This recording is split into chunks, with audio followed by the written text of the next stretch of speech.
Assalamualaikum warahmatullahi wabarakatuh. Nama saya Nurliana binti Ahmad Yasmin bernombor matrik A170701. Ini merupakan projek akhir bagi Falsafah Pendidikan Islam yang diselia oleh Prof. Datuk IR Dr. Riza Atik Abdullah bin Okir Rahmat. Soalan projek akhir tersebut adalah, jika anda menjadi seorang guru atau anda sedang mencari guru, terangkan guru yang bagaimana anda impikan. Saya telah senaraikan 9 poin utama bagi guru-guru impian saya. Ciri-ciri yang pertama adalah mengutamakan konsep Rabbani. Yang kedua, guru yang berpengetahuan luas dan daya fikiran yang tinggi. Yang ketiga, mendorong menuntut ilmu tak kira usia. Yang keempat, menekankan peranan hamba dan khalifah. Yang kelima, mementingkan akhlak jasmani dan rohani. Yang keenam, kaedah pengajaran yang pelbagai. Yang ketujuh, guru berbuat baik kepada makhluk Tuhan yang lain. Yang ke-8, menyediakan persekitaran yang sesuai untuk belajar. Dan yang ke-9 adalah guru yang bersikap positif. Bagi ciri yang pertama, mengutamakan konsep Rabbani. Membentuk jiwa pelajar yang mengingati Allah SWT. Mengutamakan Al-Quran sebagai hadis dan sebagai asas sumber pengajaran. Ilmu-ilmu sains menjadi pendorong untuk sentiasa mengingati pencipta dan melahirkan seorang pelajar sebagai khalifah dan hamba Allah. Ciri-ciri yang kedua adalah berpengetahuan luas dan daya fikiran yang tinggi. Penguasaan dalam subjek teras yang diajarkan oleh guru, guru berkeupayaan memanfaatkan ilmu pengetahuan kepada para pelajar, guru mengikuti perkembangan hal ehwal yang meluas dan guru juga berkemahiran menganalisis dan menyelesaikan masalah dalam diri pelajar. Ciri yang ketiga adalah mendorong menuntut ilmu tak kira usia.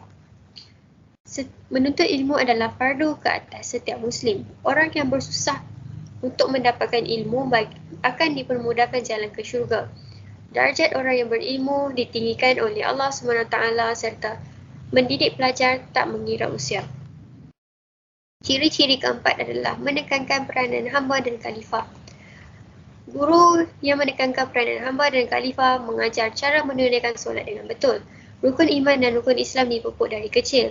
Hamba Allah bermuamalat dengan adil dan telus, memastikan keluarganya dan orang yang tersayang di atas jalan yang benar serta mengajar tugas dan tanggungjawab khalifah di muka bumi.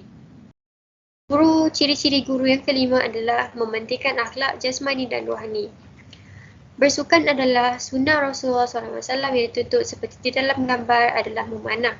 Bercita-cita tinggi untuk menjadi seorang yang berjaya, mencontohi akhlak Rasulullah SAW, memberi sedekah dengan senyuman, akhlak jasmani dan rohani yang elok akan mendorong kepada pembangunan bakat serta berdedikasi, amanah dan bertanggungjawab.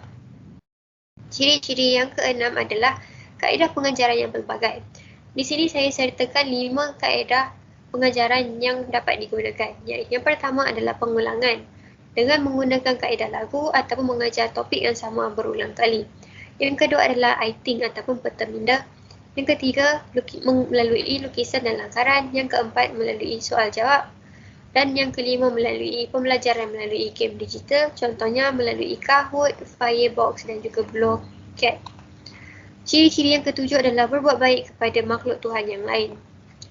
Menanam pokok untuk kehijauan alam, tidak melakukan pembaziran makanan, membantu haiwan-haiwan yang lapar dan dalam kesusahan serta menanam tanaman dengan niat untuk bersedekah. Ciri-ciri guru yang ke-8 adalah menyediakan persekitaran yang sesuai.